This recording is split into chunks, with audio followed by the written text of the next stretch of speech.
All right, welcome back to another Mr. Robot Monday. Let me make sure everything is working correctly.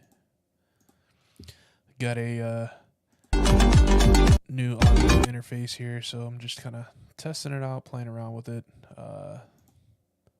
making sure that everything is working as expected. I didn't have much time to, test it out earlier, so I'm just kind of testing it out right now. So bear with me.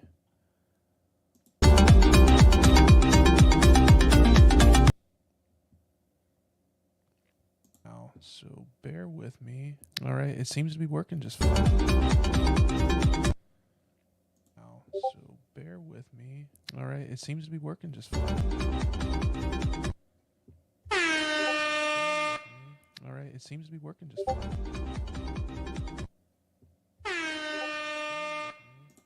Cool. All right, so everything is working.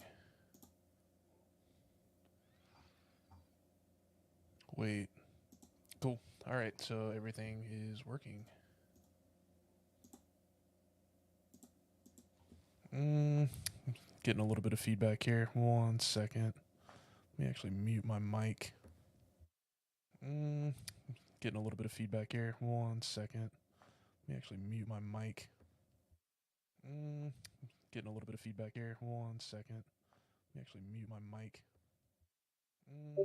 Getting a little bit of feedback here. 1 second. Let me actually mute my mic. Getting a little bit of feedback here. 1 second. Let me actually mute my mic.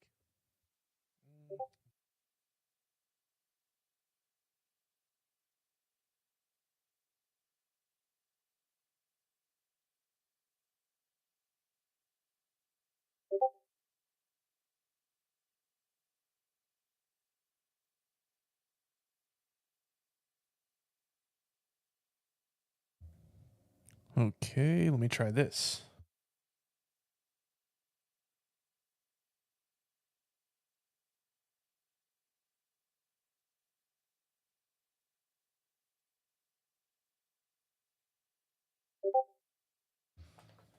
All right, seems to be working. Cool.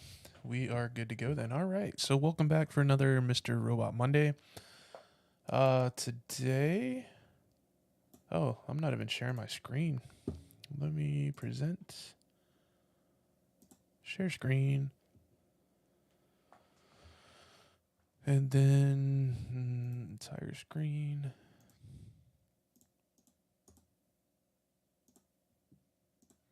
All right, so I got Kali Linux already pulled up.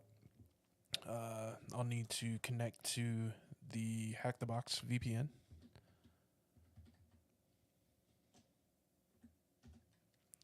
So I'll go to the desktop. I will do sudo open VPN. This one. Type in our password. Let's grab that IP address. So we got 10.10.16.21 is going to be our IP. Perfect. Let's go ahead and pick a machine. So I'll actually drag this over here. We need a random number generator to pick one. So let me go ahead and do that. Number generator. So we use this. We'll do, I don't know, through 100, I guess. 92. I'm not going to count all those. I'm just going to kind of go from the back.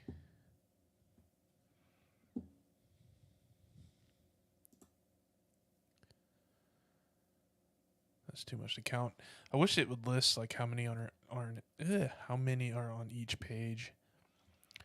So I guess we'll go, what is this, Shocker? We can do Shocker. It's an easy one. It's a Linux box, and it looks good to me. So we'll go ahead and spawn it. We'll do adventure mode, because we don't need to do the guided mode.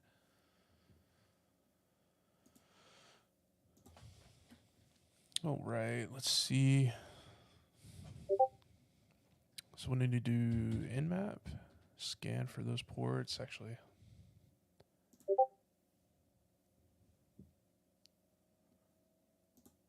I can close the number generator and pull that back up.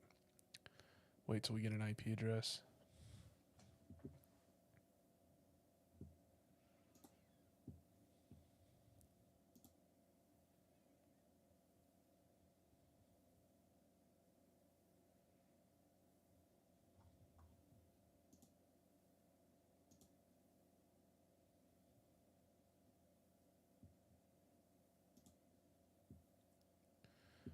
Any day now would be great.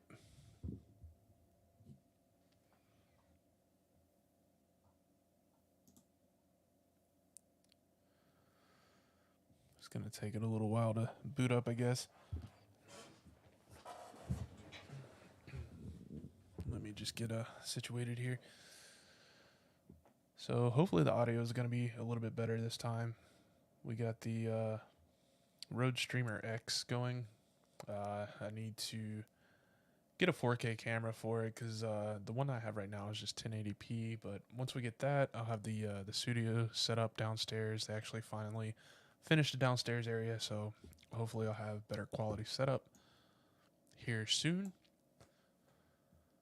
Still got to learn the ins and outs of the audio interface here, but it's pretty slick so far. We had the Rodecaster Pro 2, and that thing just shit the bed, man. Like, it just doesn't work anymore.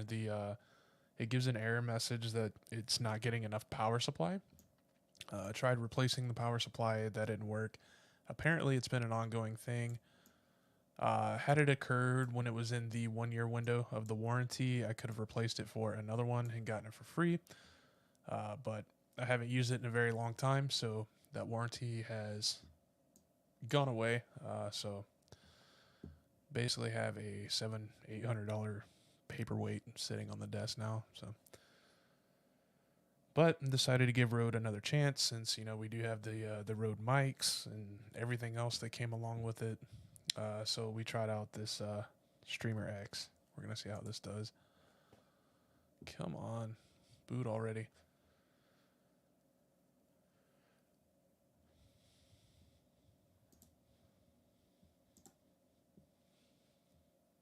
Well, once this thing's excuse me, once this thing gives us an IP address, I'll be able to start this.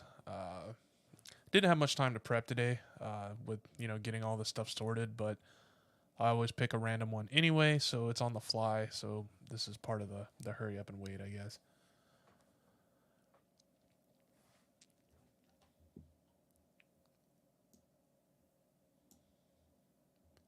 So yeah, once we get that IP address, we'll just run a Nmap scan. I'm going to do the output of TAC-O and then nmap.txt just to save all of the output into that file so that I can use it for a little script that I wrote that spits out another command for us so that we can fine tune exactly what we're looking for. There we go. Finally got that IP address. So 10.10.10.56. So we won't need this for the time being. Go ahead and paste that IP address in. Make sure the syntax is right. And let it scan. We'll see what kind of ports are open. So we got port 80 and port 2222. So I'll run that little Nmap script that I wrote. It just spits it out in a way that you can just copy and paste the next command rather than having to type in, especially if you have like a long list of ports. It gets annoying trying to type all of that in. So I just wrote a little simple script, outputs it like that. Just simple. But it's going to run that version scan and the scripts as well from Nmap. So we can see exactly what's running on those services. And while that's running, I'll go ahead. Oh, that was quick. All right. Let's see. So site doesn't have a title, so it looks like this is just a basic Apache website here. And then 2222 has port, is running SSH on it. So yeah, we'll check out this web server here. What was that? So 10.10.10. What was it? 56. Don't bug me. Okay. Let me check out this page source here. Whole lot of nothing on there. So I'm going to run a derb scan. And we'll brute force the directories that this thing might have. Actually, let me check out robots.txt first. Because this looks like a basic one. No, surprisingly enough. That's interesting. All right. So we'll run derb.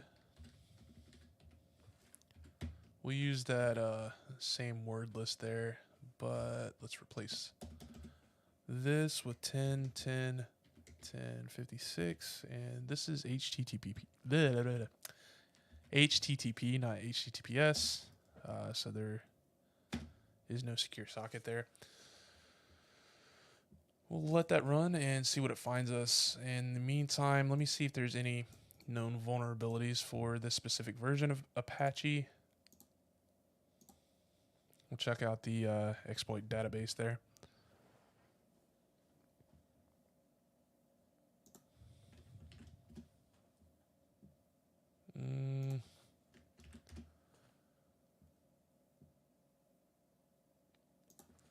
Might help if I type in exploit.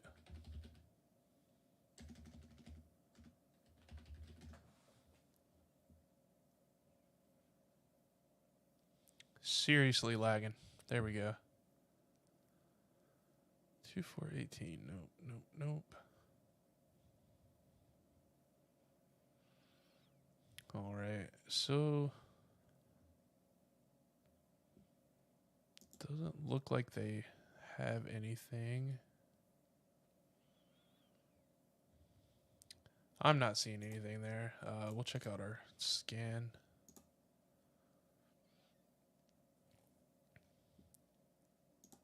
Actually, I'm going to run Nikto as well.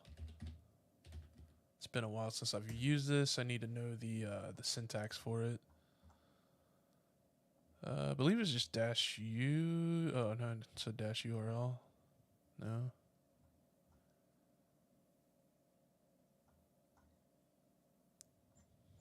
Okay, so I think it's just, let me see, HTTP 10, 10, 10, 56. Nope.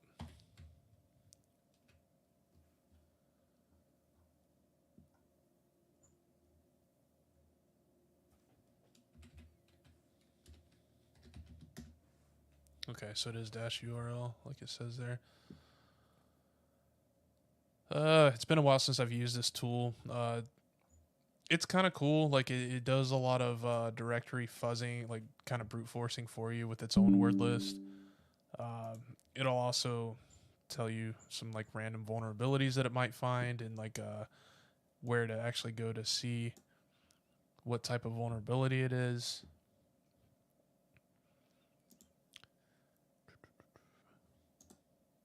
Yeah, it's a decent tool.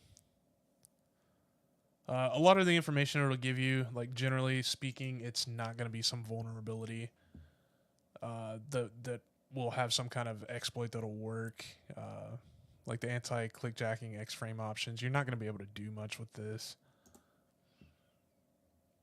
But feel free to read into it, though. Like if you're ever using this, you might actually learn some stuff from it, but it may not be useful for what you're doing. Oh, somebody commented. So, how long have you been using HTB for? Probably 4 or 5 years now. Off and on though. Like I don't really do this every day. I actually just recently started back, not too long ago. Studied for OSCP a while back. Ended up getting that, and then I was stuck in cert after cert doing SANS courses. Have quite a bit there, and then decided to go back to this now that I'm done with school, done with all those certs and everything. I still want to keep this, kind of fresh in my mind, so that's why I started doing the live stream stuff again. Helps me to learn, helps me to really learn, especially when I'm explaining things. And if anybody else can kind of gain something from it too, I figured, why not? So, but yeah, all in all, I'd say probably, I don't know, maybe 4 or 5, maybe even longer than that. I'm thinking closer to 7 years I've been doing it, but like I said, it wasn't like consistent. It's been off and on. I also do a lot of offset CTFs too, whenever I get the chance to do those.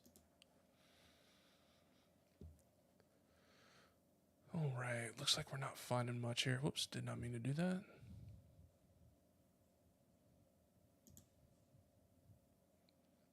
We'll let that finish. Also, if I'm not finding anything on here, I'm gonna look for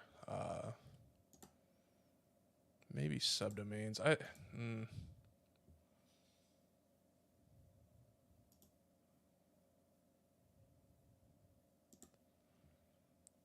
let's just take a peek in here too. There's not really much in there. Yeah, that's what I thought. There's just nothing in there.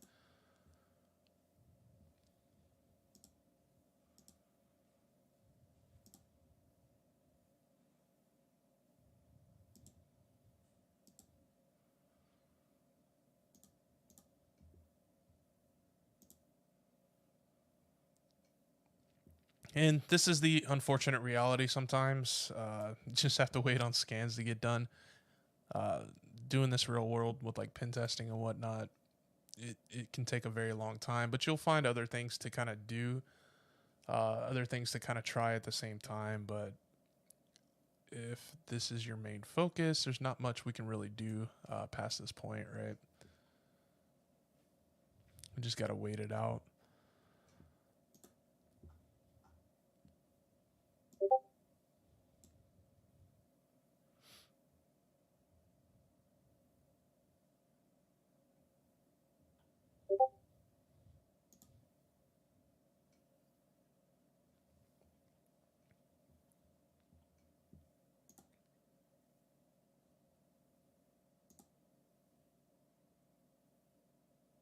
Mm-mm-mm.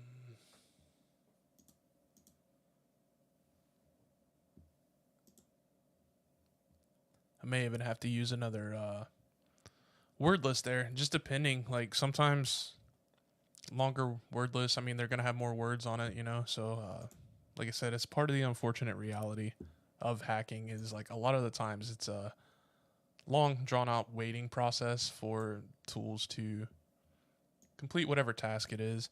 Real world, sometimes you'll use your own word list and stuff, and you just won't get anything after sitting there for hours. It's just one of those things, you know.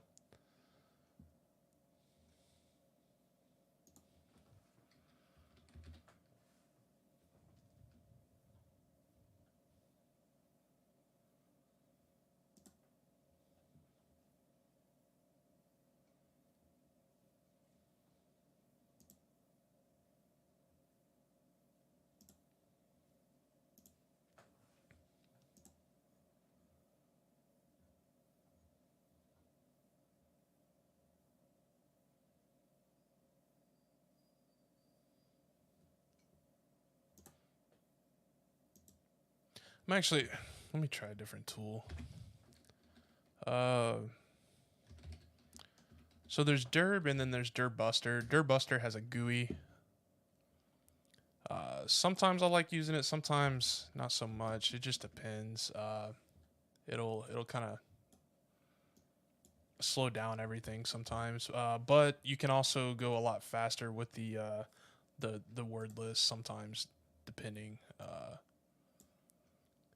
So we'll try this. So HTTP, what was it? 10.10.10.56. That was port 80. We'll go ahead and do the go faster.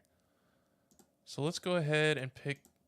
I'm gonna pick the medium word list there that we had. So we'll go into user, share, do word lists.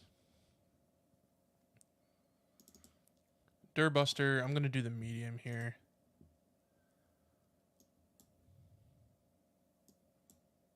We'll go ahead and start that.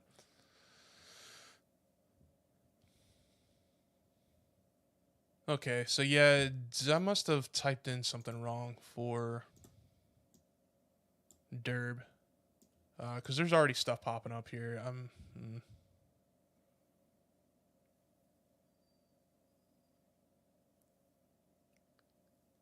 Not sure what was going on there, because this should have came up. Like all of this right here should have come up.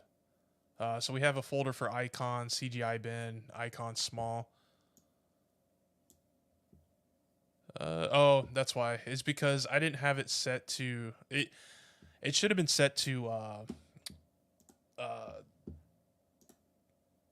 Dear God, I'm drawing a blank. The response code. So the response code should have been set to include all.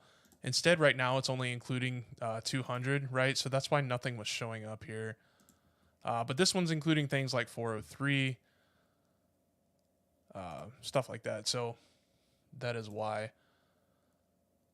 Sometimes, I mean, you use other tools, you'll find out more information than what you were finding before.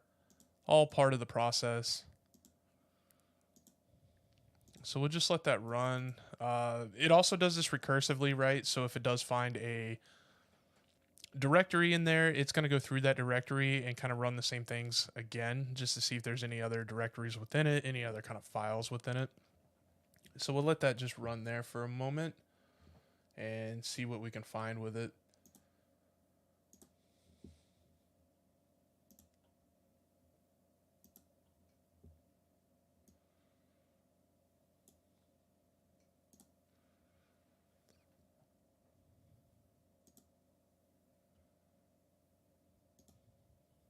I'm going to see if it'll let us access, even though it had the 400 error.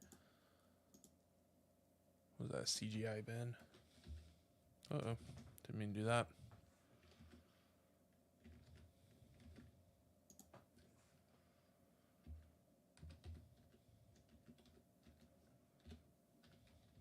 Dear God, I can't type today, man. See if it'll give us access. Nope, forbidden. Okay. But just because a certain directory is forbidden doesn't mean that directories within that are forbidden. So that's why we let the scan run. And that's why we like to do it recursively as well.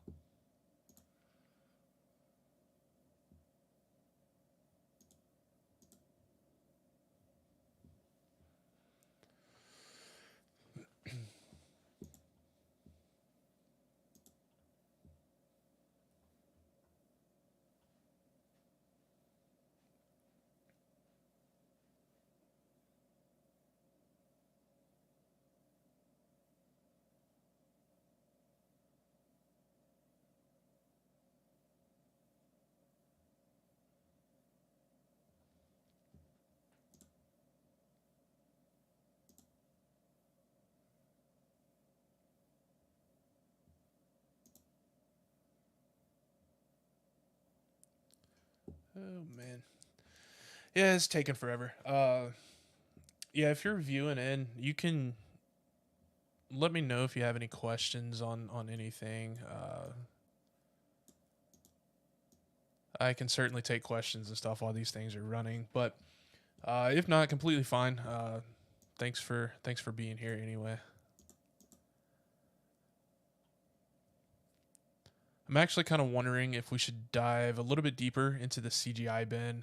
So there is a known vulnerability and exploit for web servers with this CGI bin folder. It's called Shellshock. If you're not familiar with it, go ahead and take a look at it. I'm actually going to see if we can download something to test for the Shellshock vulnerability. But I also know that sometimes they do keep certain files and stuff and whatnot within this CGI bin folder. So let's pull up.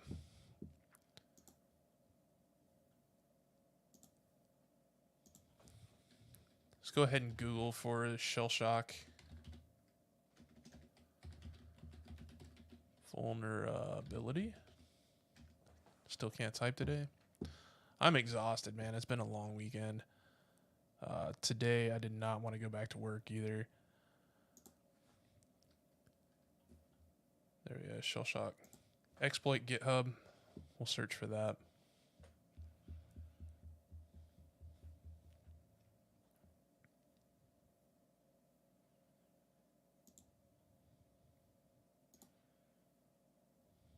Let me go ahead and put a pause on that so we're not draining all the resources from this VM. I just need to go ahead and allocate some more RAM to it. As you see here, that's the usage up there.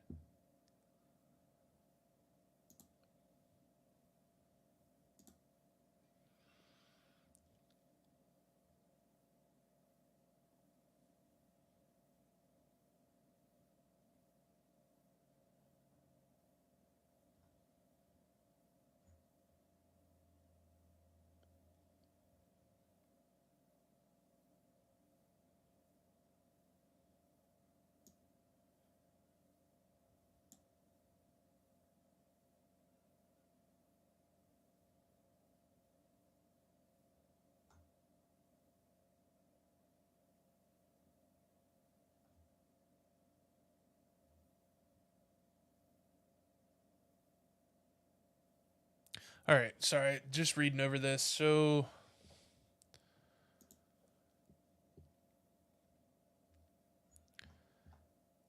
we'll need to see how exactly does this one specifically run.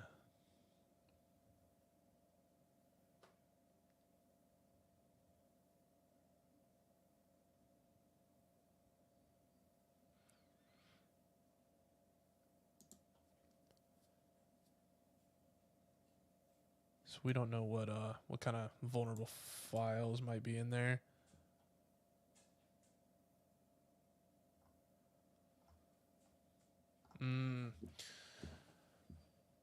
So we'll need to know of a vulnerable file within there. So my thought is, why don't we see if there's like CGI extensions or something in there. Let's go back. Stop that. Go back. And I'm actually going to use the short word list for this because I don't want this draining a lot of the resources, taking more time than it should. If this is the avenue, not entirely sure yet. We'll see. Word list. Dirbuster. We'll use that small word list for this.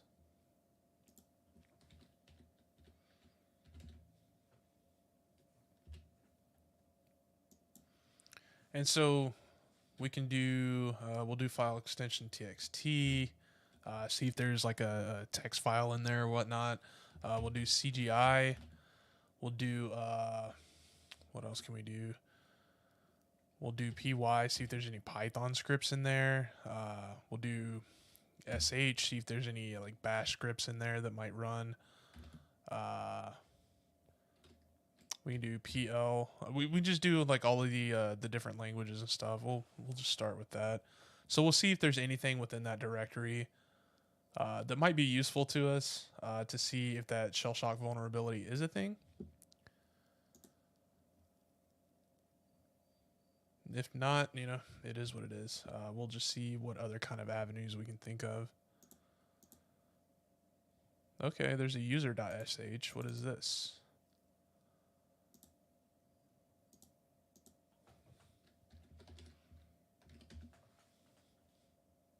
Little bash script. Oh. Okay, it's actually letting us look at it.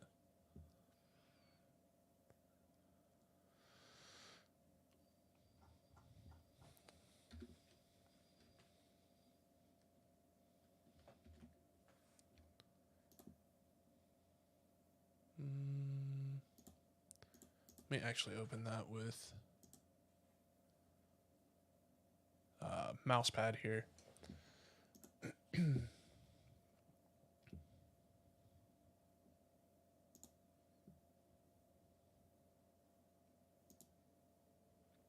Actually, let me go ahead and pause this real quick because this seems to be draining my RAM. There we go. I'll come back to that if I need to, but this, I'm interested in this. So we'll open this with mousepad. Content type, text plain, just an uptime test script. So if that shell shock vulnerability is with this, we might be able to add something to this bash script here. So we know it's a bash script because obviously it ends in .sh, and it seems that it says just an uptime test script. So I have a feeling that this thing is constantly being run by whoever the user is. So if we're able to actually edit this file, we can probably insert a reverse shell into it to try and gain it that way. Let me see. I know that Metasploit actually. Well, does Metasploit have it? Let me see. Metasploit might have a module for this. So we'll open up a terminal there. We'll test that. So yeah, nothing was really found in that. I'm surprised though. Like I'm surprised if this is the avenue for that. I'm surprised that it didn't pick it up in there because I've actually had this tell me like, hey, this This site here is vulnerable to the shell shock vulnerability, but at the same time, the CGI bin folder was open, so we were able to see what was in there. So if I were to include that folder, it's not going to see anything in there because we actually had to directory brute force that to find that file, right? So let's open up MSF console. There we go. We'll boot up Metasploit. I'm just going to search for a module in there for the shell shock vulnerability. I don't recall offhand if it does have one or not, but we'll find out.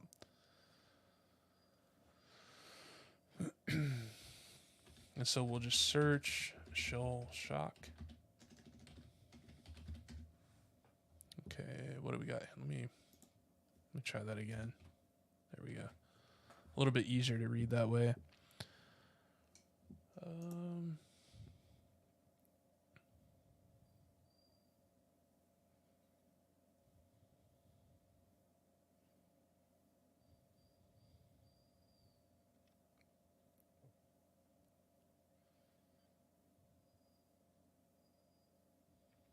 Let me try number 1. Let me look at 1.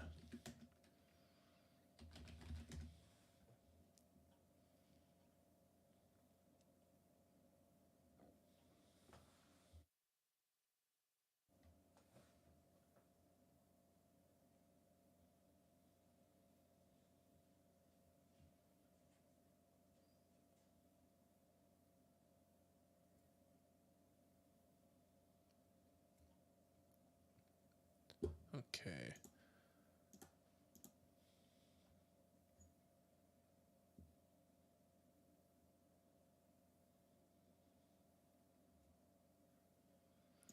Well, since we do have that file there, if this is vulnerable, let me see. Let me see if we can do this real quick too. We'll just test it out real quick. Don't need that one. Let me.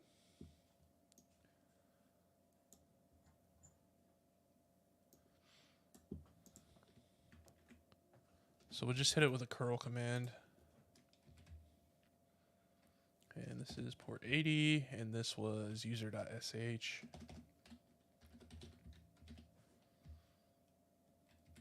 Just want to see.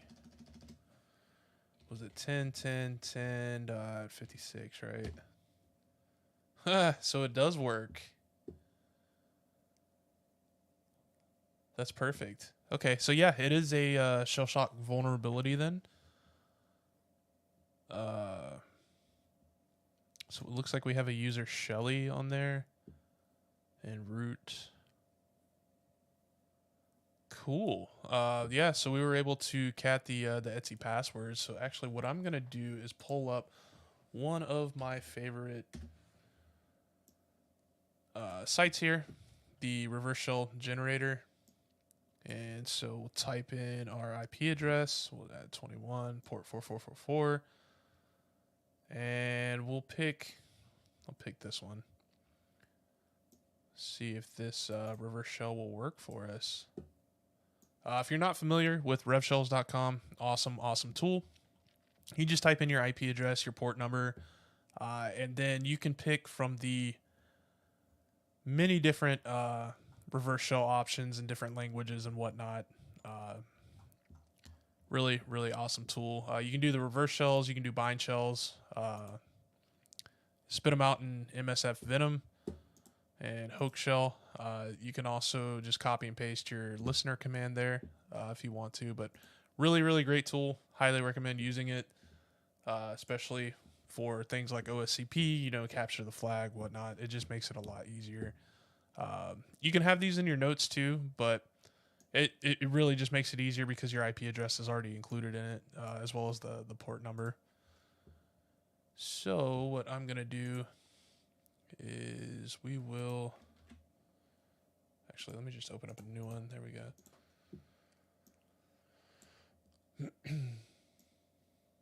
Let me get that curl command.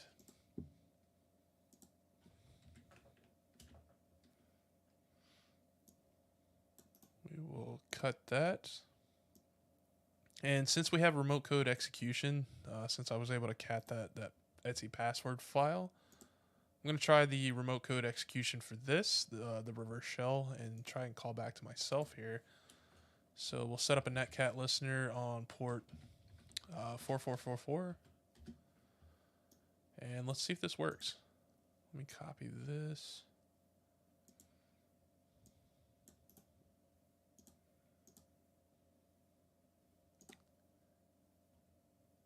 Yeah, that's all right. Okay. Oh shit. Cool. So we got a reverse shell there. So who am I? Shelly.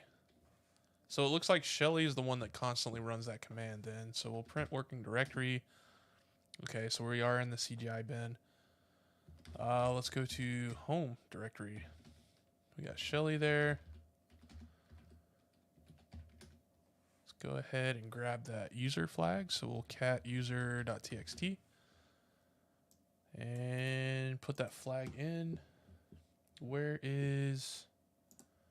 There we go.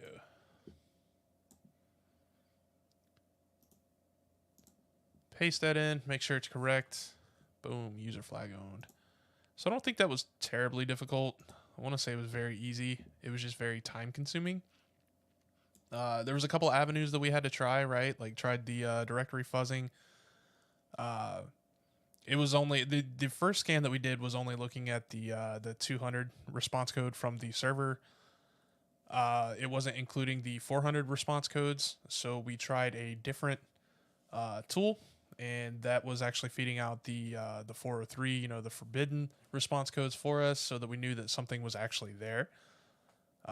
From there, we looked in the CGI bin file or folder, excuse me, directory, to make sure that or to see, you know, if it was going to be vulnerable to that shell shock vulnerability, which it was.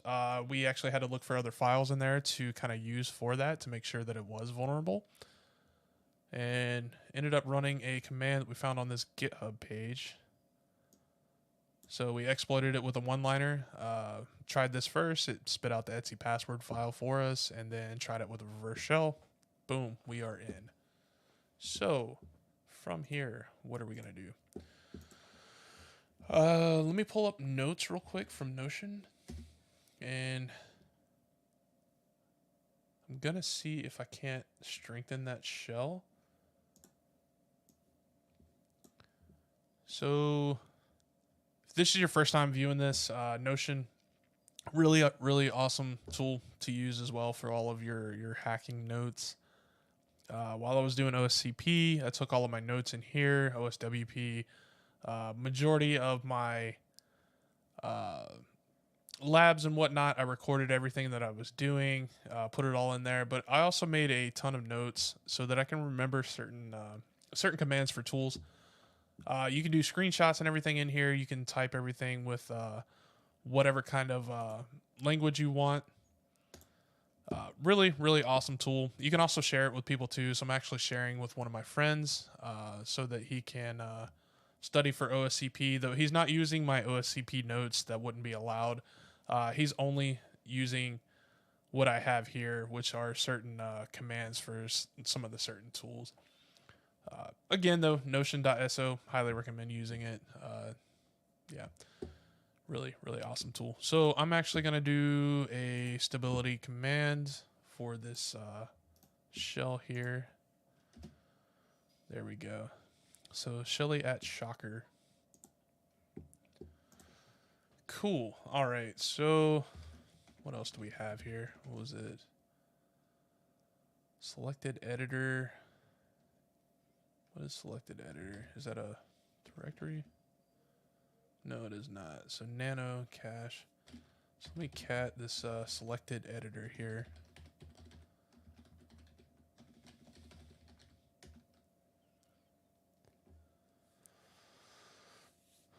Bin nano.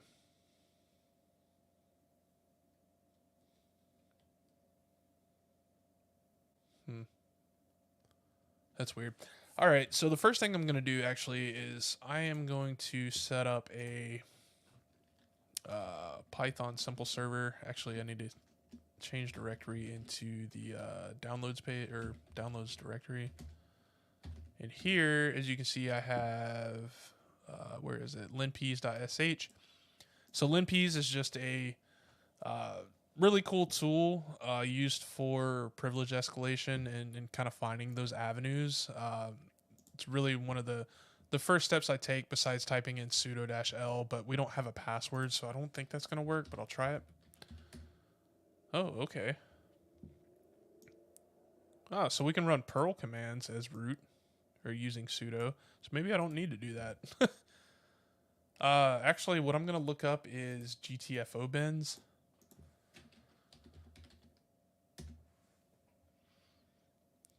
And let's type in Perl, and we'll do sudo.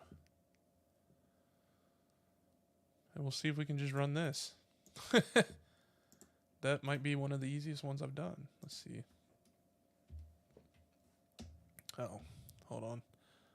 I need to type in the absolute path there. So that is sudo /user bin Perl. And let's see if we can get root from this. My God, we just hacked, what, 46 minutes? That's funny. Oh, that's hilarious. I'll still show you guys linps though, because that's what I was going to use next, or before that. Yeah, generally, if I don't have the password, I kind of save this, this command here, so sudo -l, I kind of save that. If I don't have a password, because a lot of times it'll ask for a password. But in this case, it didn't. It just told us, hey, this is what you can run without using a password. So that was awesome. Let me go ahead and get that flag real quick, though. So we'll cd over to root and then cat that root.txt. Go ahead and own this CTF here. Where is the... There it is. Go ahead and paste that in there. Submit. We own this one. Very cool. All right. Actually, let me open that up a little bit. That was a piece of cake. That was probably one of the easier ones I've ever done. So we'll go ahead. Actually, did I submit that? Yeah. There we go. Cool. I don't know who would have wrote that as a medium, because that was very, very simple. Unless they just got stuck on that directory brute forcing, or they weren't aware of the shell shock vulnerability. Anytime I see that CGI bin, that's kind of like my first thought. Yeah. Anyway, that was like stupid easy. All right, cool. So yeah, let me show you what I was gonna do. I was gonna use that linps.sh. So I'll go ahead and set up that Python simple server. So -m HTTP server, we'll do port 8000. And then I'll use wget here, HTTP. Our IP address is 10.10.16.21. And what was it, port 8000. And then /linps.sh.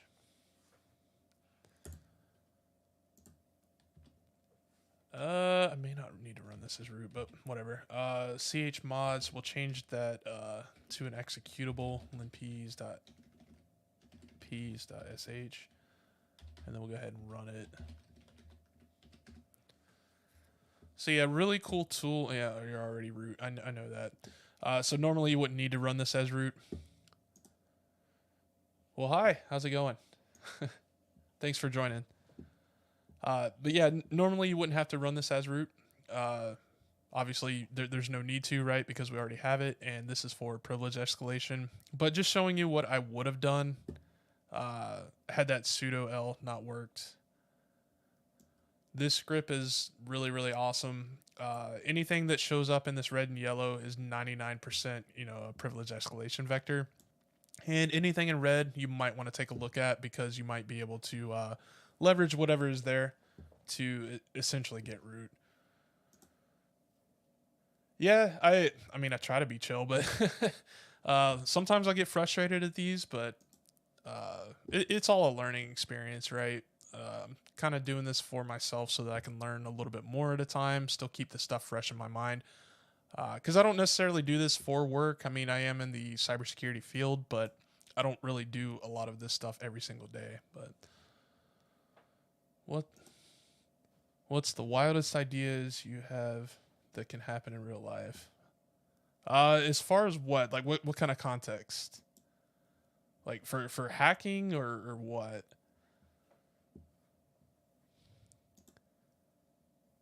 Oh, right. But yeah, like I was saying, with LinPeas, they also have another version for Windows. It's called WinPeas, and then they have one for Active Directory specifically.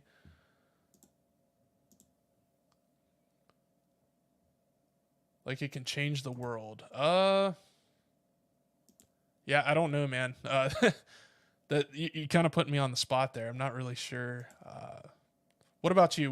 What kind of ideas do you have?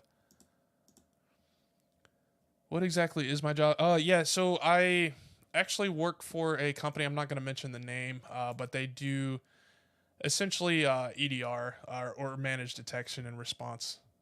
So yeah, I work for a company that does that.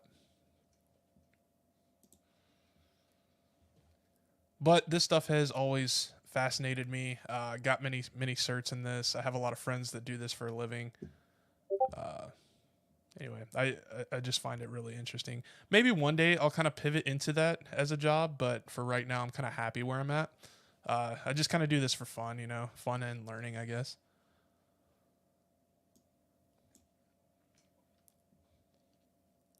But all right,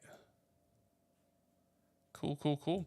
Well, that was like I said, probably one of the easier ones I've ever even seen. I don't know why that was so easy, but hopefully the next time, next Monday, it'll be a little bit more challenging. This didn't even take a full hour. Most of the time I'm on here for like 2 plus. Might start doing some of the medium and hard ones on there, but I just don't want to take it, 16 hours at just not finding something. But anyway, if this is your first time joining, definitely subscribe, like, share. Let's see. Some tool which can basically brute force every hash, like, I don't know, like 2 billion. Whoa, wow. Yeah. That's insane. Like, I wouldn't even know where to start to make a tool like that. But that would be really cool. That it definitely would change everything if somebody could make something like that. Yeah, that'd be pretty cool. But yeah, like I said, so I am here every Monday, 5 Eastern time, doing the live streams unless something crazy comes up. Gonna continue doing this as well as making other videos. Check out the website savagehack.com. And thanks for tuning in. Thanks for being interactive. I appreciate you guys, and I'll see you next Monday if you come back.